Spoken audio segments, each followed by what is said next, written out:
Коллеги, добрый день. Технический момент. Давайте, пожалуйста, проверим, хорошо ли нас слышно. Прошу отозваться наших коллег, которые нас слушают и смотрят на нашем портале tatarstan.ru. Слышно ли нас?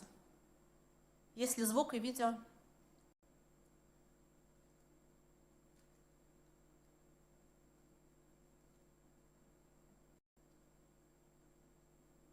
Так, пока, видимо, нет.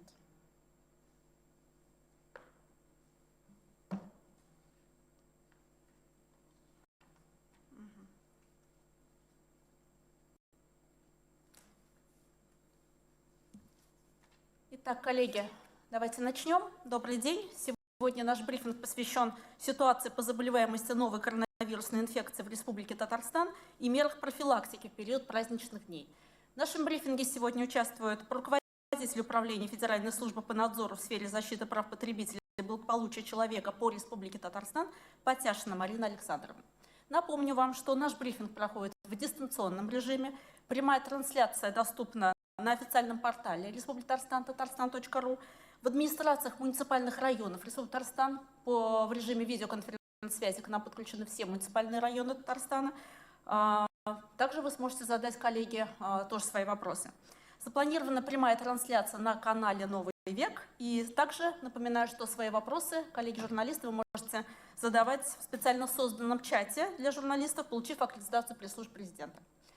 По традиции начнем мы с выступления Марины Александровны, затем мы зададим свои вопросы. Пожалуйста, вам слово. Добрый день, уважаемые коллеги, уважаемые представители средств массовой информации.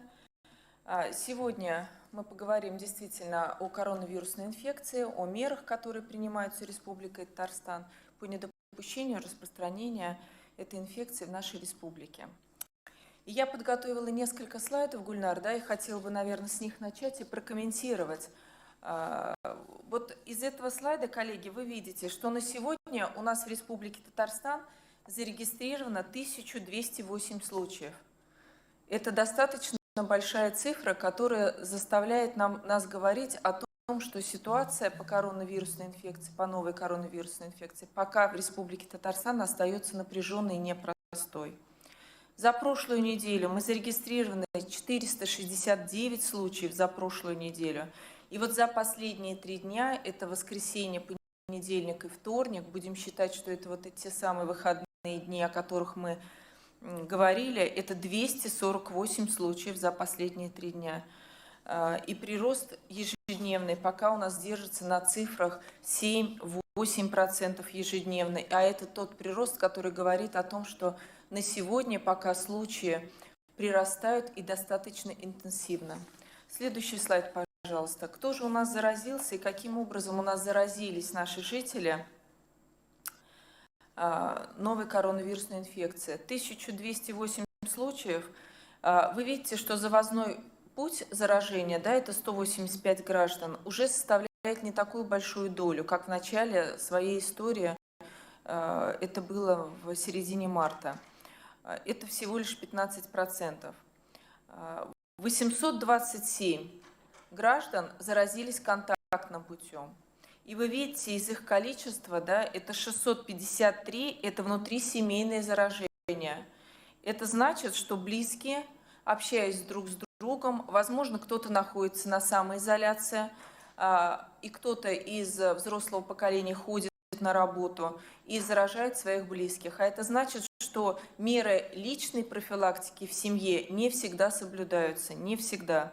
И 174 случая, вы видите, это каждый 5-й, это 21%, это в трудовых коллективах. Это тогда, когда мы с вами в коллективах не соблюдаем опять те же меры личной профилактики, игнорируется ношение масок, собираются вместе в местах, возможно, приемы пищи, возможно, это какие-то совещания проводятся в трудовых коллективах, совместные какие-то выходы. И вот эта ситуация говорит именно об этом. Но что меня тревожит, коллеги, это что 196 – это путь, когда не установлен, когда мы не можем найти источника заболевания, а это вероятно, что это и есть те нарушения режима самоизоляции, поход где-то в места общественного назначения, да, в магазины, в те же аптеки. Возможно, это вот находится в этом количестве. И это, конечно, очень настораживает. Ровно, наверное, 3 недели назад вот вместо 196 человек у нас было всего 3 человека. И вы видите, как за 3 недели прирастает это количество заболевших. Следующий слайд, пожалуйста. Дети. Дети болеют, 11% детей среди зарегистрированных случаев. Это хорошо, и это практически всегда бессимптомное течение заболевания и крайне редкие случаи легкой симптомы острой респираторной вирусной инфекции. 160 лиц, это 13%, это старше 65 лет заболели. 2 недели назад этот процент был 10%. А это значит, что лица старше 65 лет либо не соблюдают режим самоизоляции, и об этом мы тоже говорили, либо их близкие недостаточно их берегут, и, приходя с работы, не соблюдают все эти режимы охранительные для лиц старше 65 лет. Вы видите, что вот если из таблицы вы посмотрите, вы видите, что пневмония, показатель заболеваемости ковидной пневмонии у таких лиц намного выше, чем у лиц иных возрастов. Поэтому их нужно продолжать беречь. На сегодня у нас режим самоизоляции для таких лиц сохраняется. По структуре заболевших бессимптомных форм почти 52%, и это тот резерв для возникновения новых случаев и заражения новых случаев, на которые есть сегодня в Республике Татарстан. И пневмонии, вы видите, почти 19%. Но это вот та форма, которую мы остерегаемся, боимся, и та грозная форма, которая может привести к тяжелым формам и к летальным исходам. Если посмотреть ситуацию в разрезе районов, следующий слайд, пожалуйста, то на сегодня в эпидпроцесс включены 39 муниципальных образований, то есть только в 6 муниципальных образований, вы видите их на слайде, не коснулась пока коронавирусная инфекция. В течение последних 10 дней новые случаи появились в 8 районах. Вы видите, что прирастаем мы достаточно быстро, интенсивно, и высокий уровень заболеваемости отмечен вот в 10 районах, они тоже представлены на слайде. Поэтому это вот та ситуация в районах. Понятным образом, что наибольшее количество случаев у нас пока идет по городам, по крупным городам: Казань, Челны. По изоляции лиц, которые находятся на изоляции. Так, слайд, пожалуйста, поменяйте вместе с цифрами. Ляшна Схатна. Ну, я начну комментировать. Здесь вот с утра мы цифры ставили свежие, поэтому пустые окошечки, но я их проговорю. Значит, у нас на сегодня на изоляции находится почти 7600, не почти, а 7647 человек на сегодняшнее утро. Лиц, прибывших из-за рубежа, это 252. Лиц, контактных с больными и подозрительными на ковид, это 1760. И среди них было выявлено 7 фактов нарушения режима изоляции. И есть у нас еще лица, прибывшие из других субъектов Российской Федерации. Я напомню, эта мера была дополнительная на территории Республики Татарстан внедрена. С 13 апреля эта мера касалась лиц, прибывших из Москвы и Санкт-Петербурга.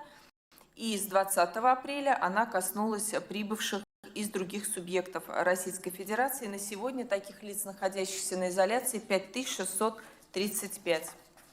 Так, следующий слайд, пожалуйста. Это лабораторная диагностика. Здесь тоже возникает, Гульнар, очень много вопросов по лабораторной диагностике. На сегодня более 60 тысяч исследований было проведено в Республике Татарстан, и показатель на 100 тысяч населения он неплохой, это 1625.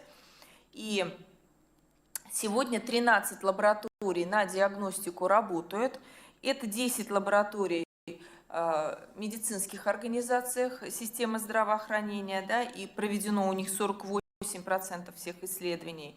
На втором месте находится лаборатория Центра гигиены и эпидемиологии в Республике Татарстан, это 44% исследований. Подключилась медицинская часть УФСИН России, лаборатория они делают для своего контингента. и 2 лаборатории частной форм собственности, о них я тоже говорила, это Биомед и Ситилаб проводят эти исследования. Вот почти 7%, 7-8% они проводят для здорового населения, для тех, кто желает сдать анализ на новую коронавирусную инфекцию. И максимальная возможность лабораторной базы – это более 3000 исследований в сутки на сегодня проводится. Но в день мы проводим где-то 200-300 исследований в сутки, то есть на сегодня вот 3000 исследований в сутки – это достаточное совершенно то количество, которое покрывает все необходимые контингенты для исследования. Значит, это что касается слайдов, и отдельно я скажу о мерах в период майских праздников, исходя, значит, из этой эпидемиологической ситуации, которую я озвучила. На сегодня недопустимо, конечно же, на период майских праздников снижать все ограничительные мероприятия или снимать ограничительные мероприятия. Вы видите, что количество заболевших неуклонно растет, и крайне важно соблюдать все те меры предосторожности, которые сегодня введены и на территории Российской Федерации, и на территории Республики Татарстан. И важно продолжить жителями режим самоизоляции, воздержаться, как бы не было много соблазнов от встреч с близкими, знакомыми людьми в период майских праздников, поездок в другие страны, тем более, или в другие регионы нашей страны, от посещения мест массового скопления людей. Не подвергать опасности своих близких, пожилых и знакомых из групп риска. Это, еще раз напомню, к группе риска у нас относятся это пожилые лица старше 65 лет, это лица вне зависимости от возраста, но лица с хроническими заболеваниями эндокринной системы, сердечно-сосудистой системы и с хроническими заболеваниями бронхолегочной системы. Вот это 3 категории риска, которые должны беречься. При выходе из дома обязательно пользоваться масками для защиты органов дыхания. И масочный режим в Республике Татарстан введен с 20 апреля, и он обязателен. В магазинах, в аптеке, на прогулке обязательно иметь и одевать маску и перчатки, соблюдать социальную дистанцию 1,5-2 метра, и от магазинов тоже воздержаться, отдавать предпочтение, возможно, доставке продуктов на дом. Воздержаться от любых поездок как по городу, так и в другие субъекты, об этом я уже сказала. Но все-таки, если вы решили выехать на дачу, и такой и такое разрешение было дано, поездка на дачу, то необходимо придерживаться следующих правил. Да? Выезд на дачу разрешен, но только в круге той семьи, в которой проходите вы самоизоляцию. Ни в коем случае избегать нужно общения с соседями по дачным участкам. Особенно это касается граждан пожилого возраста. В пути следования отдать предпочтение либо личному автотранспорту, либо такси. Если поездка на дачу через общественный транспорт, обязательно использовать маску, одеть обязательно перчатки на руки, избегать касания руками слизистой глаз, носа, рта, и по приезду на дачный участок обязательно вымыть руки и обработать их кожных антисептиков для того, чтобы исключить передачу инфекции. Значит, обязательно соблюдать социальное дистанцирование, и если все-таки не исключена на даче контакт с другими людьми по даче, обязательное одевание и ношение маски для защиты органов дыхания. При появлении симптомов заболевания на дачном участке необходимо вызвать врача и обратиться за медицинской помощью. Кроме того, еще раз повторяю, да, что недопустимо собрание, я не знаю, собственников дачных участков. Понятным образом, что дачный сезон начался, и необходимо, конечно же, не участвовать, ну и, во-первых, не проводить собрание собственников дачных участков. Но и не могу не сказать, коллеги, что на сегодня сезон клещей коронавирусной инфекции – это наш сейчас то, с чем мы с вами проживаем, вот весь период первой полугодия этого года, но сезон клещей начался, И если у нас идут поездки на дачу, то я напоминаю, что нужно обязательно одевать закрытую одежду и обувь, присматриваться, чтобы не было присасывания клещей, и в случае выявления клеща на себе обязательно обратиться за медицинской помощью и исследованием клеща для того, чтобы можно было вовремя провести ввести противоклещевой иммуноглобулин, чтобы избежать еще одного неприятного заболевания, это клещевого энцефалита и клещевого боррелиоза, по которому эндемична вся наша Республика Татарстан. У меня все, я готова к вопросам. Марина Александровна, огромное спасибо. Мне кажется, вы так полно осветили все самые острые моменты, но все-таки у нас очень много поступило вопросов от журналистов, и, возможно, если позволите, еще раз на какие-то моменты сакцентируем внимание. Вопрос от Бизнес Онлайн. Сколько в республике тяжелых больных, средних тяжести, сколько госпитализировано? И портал Вверх также просит уточнить, сколько у нас больных в палатах интенсивной терапии, какие симптомы у большей части тяжелых пациентов. Так, у нас из 1208 случаев на сегодня, да, в стационаре находится 389 пациентов с новой коронавирусной инфекцией. В крайне тяжелом состоянии из 389 4 пациента, они находятся на искусственной вентиляции легких. 385 случаев – это среднее тяжелое, стабильное состояние пациентов. Это вот в части вопроса ответила, да, Гульнара?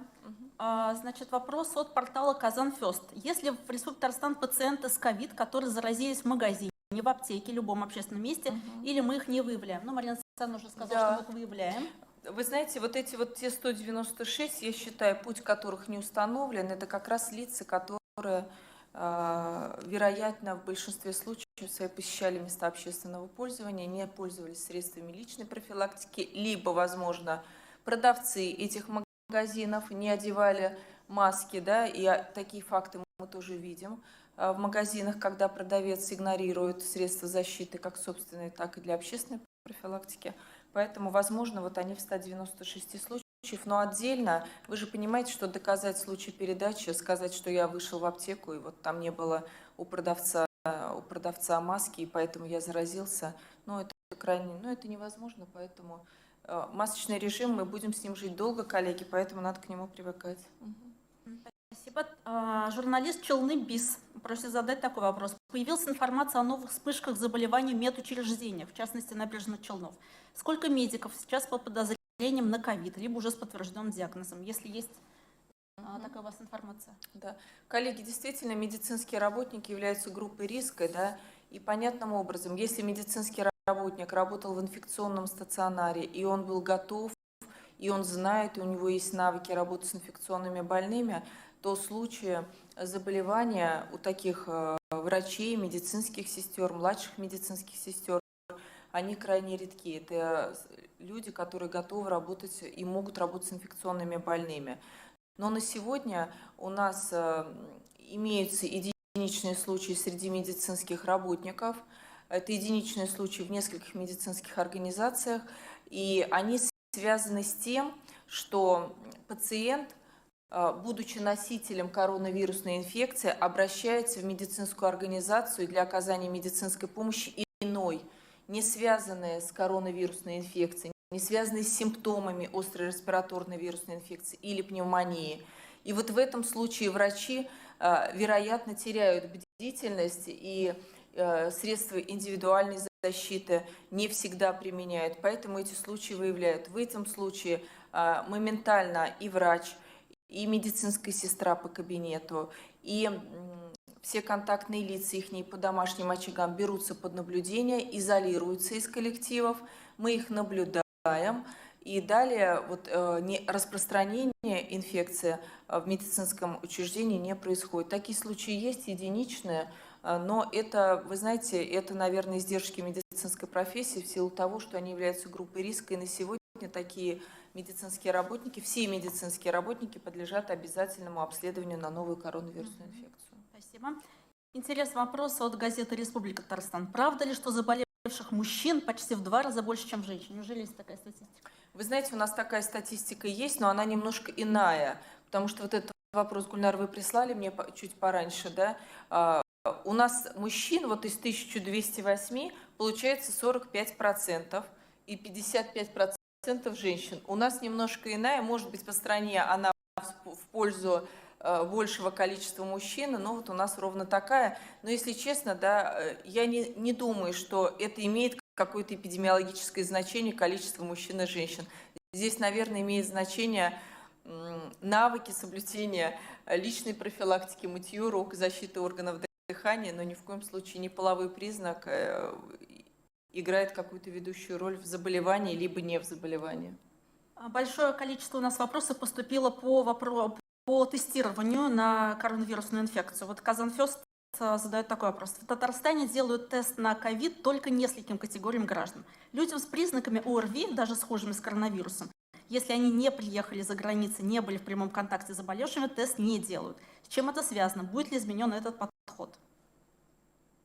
Вы знаете, определенные категории. Вы знаете, у нас подход достаточно взвешенный к этому, и я его повторю. На сегодня есть небольшое изменение в категории подлежащих обследованию, и я их назову. Это приоритеты первого уровня. Это обязательному обследованию на новую коронавирусную инфекцию подлежат, во-первых, лица, прибывшие из-за рубежа с наличием симптомов инфекционного заболевания. Это контактные лица с больными при наличии симптомов, у них не исключающий ковид. Лица с внебольничной пневмонией подлежат обязательному обследованию. И медицинские работники, имеющие риск инфицирования. Это скорая медицинская помощь, инфекционное отделение, отделение для пациентов с небольничной пневмонией при появлении симптомов у медиков, также не исключающих симптомы ковид.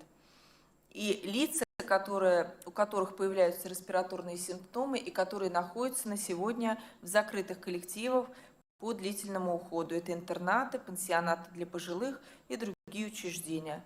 Менее значимой категорией для обследования на новую коронавирусную инфекцию являются на сегодня лица старше 65 лет при появлении респираторных симптомов и медицинские работники, имеющие риск инфицирования, также, да, которые обследуются один раз в неделю. То есть если медицинский работник, у него появляются симптомы, я расшифрую, да, то, что вот по двум категориям, и у него появляются симптомы респираторные, он немедленно должен обследоваться. Если медицинский работник продолжает работать в инфекционном отделении, он подлежит обследованию, у него нет симптомов, один раз в неделю обязательно. И приоритет третьего уровня – это организованные коллективы детей, это открытого типа при возникновении 3 и более случаев заболеваний, не исключающих новую коронавирусную инфекцию.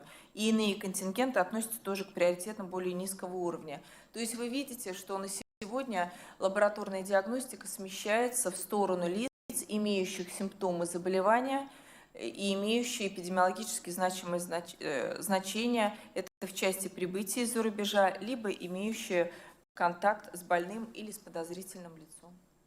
Принцесса Анна, были ли случаи обнаружения коронавируса в исследованиях частных лабораторий?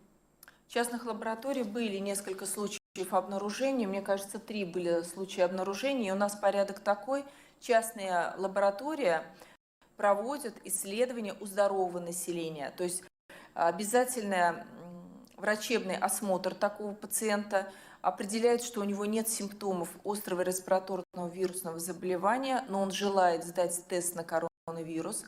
У него проводят исследования. Такие исследования для населения являются платными. Они где-то около, мне кажется, 2000 рублей стоят. И в случае выявления у такого пациента положительной пробы немедленно присылается на него повторный мазок, у него отбирается на коронавирус и присылается к нам на подтверждение. Далее мы подтверждаем этот результат, либо не подтверждаем этот результат и разворачиваем уже полный спектр противоэпидемических мероприятий. Это изоляция такого лица на дому вместе с его семьей, с его близкими, и мероприятия по трудовому коллективу такого человека проводятся. Принцесса Анна, а доступны ли уже тесты на антитела? Вот портал «Вверх» напоминает, что прежде глава Минздрава Татарстана говорил о том, что тесты на антитела появятся в Татарстане к концу апреля. Доступны ли они уже, будут ли их проводить бесплатно и каким категориям? После майских праздников министр здравоохранения Республики Татарстан Марат Наильевич Садыков да, обещает, что тесты на исследование на антитела из крови, они придут в Республику Татарстан, и в приоритетном порядке будут исследованы медицинские работники. Они будут исследоваться бесплатно для того, чтобы определить уровень защищенности. То есть надо понимать, что если медицинский работник имеет иммуноглобулин G, антитела, и значит, он переболел в бессимптомной форме, значит, он не представляет опасности для себя и для коллектива в случае заражения новой коронавирусной инфекцией. Следующий вопрос тоже касается тестирования. На основе имеющейся информации по числу заболевших, проценту бессимптомных больных, можно ли предположить, какое число жителей республики уже переболело без явных симптомов? Выявление переболевших по результатам тестов на антитела могло бы изменить картину по республике, повлечь корректировку мер. Вы знаете, спрогнозировать очень непросто не только число бессимптомных форм, но и число вновь выявленных случаев. Поэтому это крайне сложно сделать. Я бы даже сказала, невозможно, сколько бессимптомных форм у нас. На сегодня все бессимптомные формы это идут из очага заражения. Вот получается как? В семье, например, заболевает 5 человек, заболевает кто-то с явными симптомами. Это либо пневмония, либо кашель появляется, либо какие-то насморк появляется. Берут тест на коронавирус, обследуют всю семью и выявляют, что 4 остальных членов семьи – это бессимптомные носители. Вот таким образом у нас получается, что 50% – это бессимптомные формы. Но это говорит еще о том, что вирус достаточно заразителен, и он достаточно легко передается при близком контакте. Поэтому оценить возможность в целом на всех жителей Республики Татарстан, сколько количество бессимптомных форм мы не можем. Но на сегодня я так предполагаю, что действительно это то 50% от 1200, это, конечно, не весь процент бессимптомных форм, которые на сегодня есть в Республике Татарстан. Это я четко понимаю, что их намного больше. И уровень тестирования, который на сегодня мы проводим и даем возможность всем желающим обследоваться, оно в любом случае будет выявлять бессимптомные формы, а значит, мы будем их локализовать, значит, мы будем их изолировать, обследовать их контакты, и значит, не будет, и мы надеемся, что мы будем тем самым сдерживать распространение в Республике Татарстан. Спасибо коллегам из муниципальных районов. Я хотела напомнить, что вы можете также задать вопросы по системе видеоконференц-связи, не только онлайн. Большой блок вопросов касается соблюдения режима самоизоляции. Равиль Мукменов, Татаринформ. Есть ли жалобы на некачественную продукцию при доставке еды? Были ли случаи отравления? Какая продукция? Пицца, суши, бургер, шаурма и так далее стали тому причиной? Какова статистика отравления некачественным алкоголем? Есть ли летальные случаи? Так, этот вопрос, Гульнар, вы мне пораньше прислали. Вот я сейчас, можно зачитаю, да, начальника отдела, который я ему поручила посмотреть, были ли у нас на доставку еды некачественные обращения. Случаев отравления некачественной пищи не было. Вообще ни одного обращения на доставку еды некачественной или какие-то претензии по доставке еды у нас к нам в управлении Роспотребнадзора по Республике Татарстан не поступало. И по алкоголям был какой-то вопрос, да, то есть статистика отравления некачественного алкоголя тоже, по отравлению алкоголя тоже нет ни обращений, ни экстренных извещений на случай отравления алкоголем, находящийся в легальной продаже, тоже не поступало. На сегодня мы не видим напряжения в части некачественной продукции или сбыта некачественной продукции. Большой интерес вызывает возможность гулять мамам с детьми в периметре двора. Ранее мы сообщали, что прогулки во дворе не возбраняются. Вопрос от бизнес-онлайн. Почему тогда детские площадки огораживались ленточками? Нет ли риска контактного заражения на них, даже если сознательные родители будут гулять по очереди? Ну и далее Республика Татарстан также уточняет, с улучшением погоды существенно увеличилось число гуляющих с детьми, колясками. Сколько нарушителей режима самоизоляции? Но это, возможно, вопрос больше к МВД, но я отвечу. Ага. Вы знаете, на сегодня пока действует запрет на парки, скверы и на детские площадки.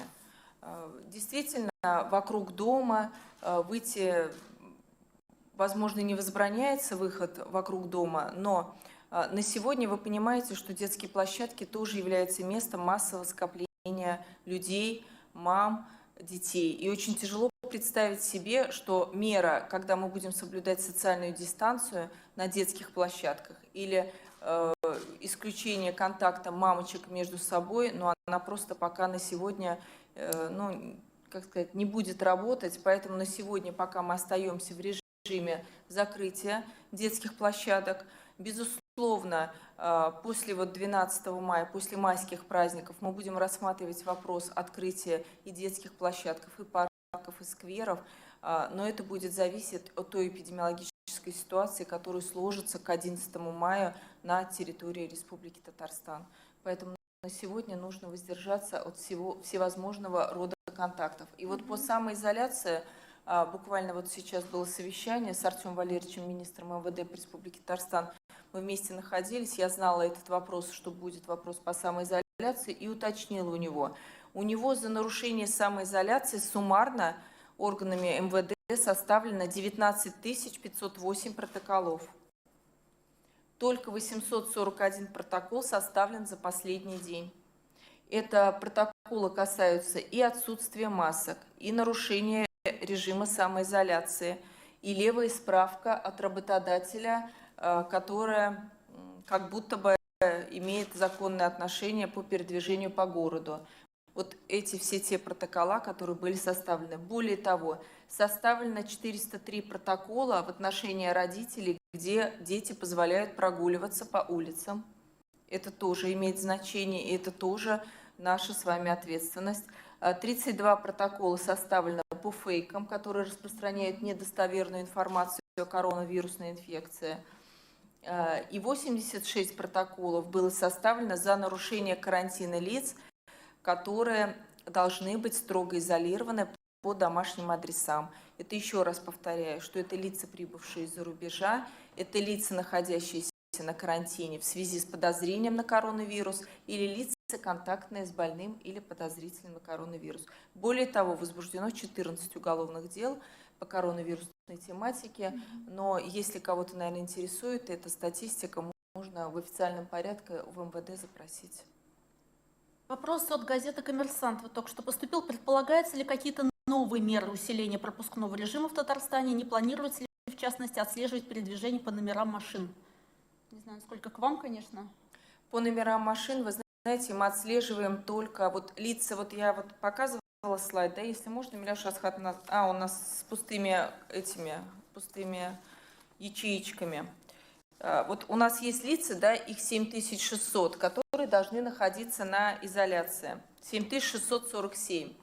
И вот по ним МВД проводит работу по отслеживанию машин этих граждан, которые должны находиться на изоляции. И если камера выслеживает такую машину, то далее органами МВД проводятся мероприятия по уточнению, кто был за рулем этой машины, и не выехал ли этот тот изолированный, и не передвигался ли он свободно по городу. Поэтому, возможно, этот вопрос вот этого касается, но эта работа точно проводится органами МВД, и такие факты действительно, я знаю, что у коллег выявляются. Еще два вопроса от бизнес-онлайна по соблюдению режима самоизоляции. Первый вопрос. Сколько человек пересекли границу Татарстана, остались на двухнедельном карантине? Были ли случаи, когда татарстанцы застревали на карантине в других регионах? Так, не поняла, как это, сколько пересекли границу? Это из-за рубежа имеется? Видимо, да.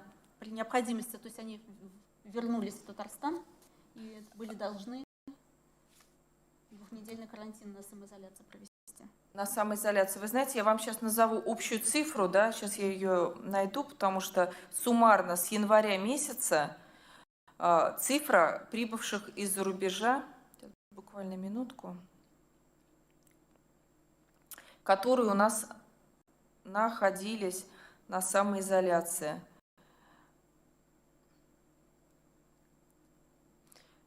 Лица из-за рубежа у нас прибыло с 1 января 104 206 человек. Это лица, прибывшие из-за рубежа на территорию Республики Татарстан. И понятным образом, что по ним было отработано с точки зрения двухнедельной изоляции. Другое дело, что из них осталось только, я повторю эту цифру, 252 человека на сегодня, и 236 у нас в обсерваторах находятся лиц, прибывших из-за рубежа. у всех остальных двухнедельный карантин завершился. Кто-то завершился, понятным образом, этот карантин благополучно, и он не заболел, а кто-то дал случаи, завозные случаи, о которых я уже говорила при уже возвращении в Республику Татарстан. Такой вопрос также от бизнес-онлайна. Вы сказали, надо соблюдать масочный режим, Да. носить маску не только в магазинах, общественных местах, но и на улице. Значит ли это, что законодательно в Республике Татарстан нужно носить маску на улице? Ранее такой информации не было. У нас постановление Кабинета министров прописано ношение маски в общественных местах. В общественных местах магазины, аптеки, я не знаю, какие-то еще места, какие еще у нас общественные места, общественный транспорт. Но я имела в виду на улице. Конечно, если вы прогуливаетесь по улице в одиночестве, но нужно не исключать вопрос случайных встреч с кем-то, со знакомыми, с приятелями, о том, что вы прогуливаетесь по улице и не захотите зайти в магазин, в аптеку. В этой связи я сказала, что обязательно маска должна иметься. Пускай она не будет одета для защиты органов дыхания, но иметь ее в кармане или чуть приспущена, она должна быть обязательно. Огромное количество вопросов нам поступило по возможному снятию ограничительных мер, которые все так с нетерпением ждут. Я их, если коллеги журналисты мне позволят, обобщу. Как будет выстроена работа по снятию ограничительных мер в Татарстане, то есть выход из режима самоизоляции? Есть ли поэтапный план, предварительные данные, будут ли сохранены все ограничительные меры и так далее, и так далее? Вы знаете, это, наверное, самый такой больной вопрос, который сегодня действительно очень часто задают. Не столько уже волнует сама заболеваемость, сколько волнует снятие ограничительных мер. Но на сегодня я, наверное, повторю в общем. Конечно, план такой в Республике Татарстан на сегодня, проект плана, он имеется. На сегодня мы ждем определенных рекомендаций от правительства Российской Федерации. Вы знаете, что Анне Юрьевне Поповой, главному государственному санитарному врачу, поручено разработать поэтапный план снятия ограничительных мероприятий. На сегодня мы ждем этого документа для того, чтобы синхронизировать наш план поэтапного снятия ограничительных мероприятий, либо его откорректировать с учетом тех мер, которые будут предложены правительством Российской Федерации. И, безусловно, снятие таких ограничительных мер, оно будет зависеть от той ситуации, на которую мы с вами выйдем 10 и 11 мая. Вот темп прироста на сегодня, я скажу общую цифру, да, вот последние 5 дней мы имеем темп прироста 7-8%. И этот темп прироста новых случаев ежедневного. И на сегодня этот процент, он не позволяет пока снять ограничительные мероприятия в какой-либо степени. Если мы с вами будем находиться в темпе прироста не более 4-6% в течение недели, к примеру, это уже позволит нам отпустить какие-либо сферы деятельности. Возможно, это будут услуги, которые очень ждут, да, то есть бытовые услуги. Возможно, это будут непродовольственные магазины. Возможно, это будет вот действительно те парки, скверы, детские площадки, открытые стадионы, которые действительно на сегодня много обращений от жителей, что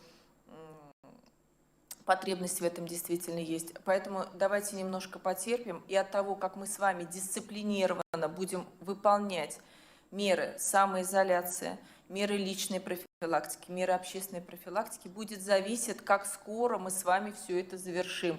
Вот каждый должен понять, от него лично зависит, как скоро мы действительно вернемся и к общению, и к каким-то мероприятиям, и к открытию всех магазинов, открытию каких-то нужных для нас вещей. Но это зависит действительно каждому от вас, и я призываю чуть-чуть потерпеть, и обязательно такие послабления, они будут введены с 12 марта, но в каком объеме и по каким сферам, пока я на сегодня не готова озвучить в таком широком масштабе. Да, Мария Александровна просит уточнить еще раз, если вы позволите, по вопросу количества граждан, жителей Результарсен, которые должны обязательно выдержать двухнедельный карантин на самоизоляции, не тех, кто прибыл из-за рубежа, а из других регионов. Из других регионов? Да. Сейчас тогда назову цифру, минуточку, коллеги, подождите. Так. Из других регионов у нас на сегодня суммарно находится лиц, которым было вручено, вот наконец-то появился слайд с циферками, вы видите, 5635 человек. Это лица, которым было вручено постановление на обязательную изоляцию и которые обязаны находиться и проходить эту изоляцию дома. Но здесь я скажу, я на вторую часть вопроса, Гульнар, не ответила, там вопрос касается, если этот человек прибыл в Республику Татарстан краткосрочно, то есть прибыл для того, чтобы, ну, к примеру, посетить, забрать вещи. Вот у нас было обращение от студентов из Пермского края, которые учатся у нас в университете, они снимали квартиру, уехали к родителям в Пермский край, и для того, чтобы не платить за съем квартиры, они просят: можно мы вернемся, заберем вещи и обратно уедем в Пермский край. Конечно, такие моменты, они бывают,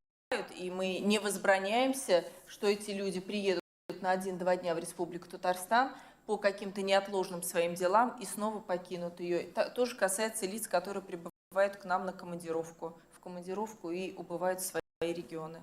Поэтому вот количество такое. Коллеги, если вопросов больше у вас нет, коллеги из муниципальных районов, если мы ответили на все вопросы. Марина Александровна, нам осталось только поблагодарить наших коллег за участие, за освещение этой важной темы и пожелать всем здоровья, соблюдения мер самоизоляции. Берегите себя и ваших близких. Да, спасибо. Спасибо большое. Всем за Брифинг на этом внимание. завершен.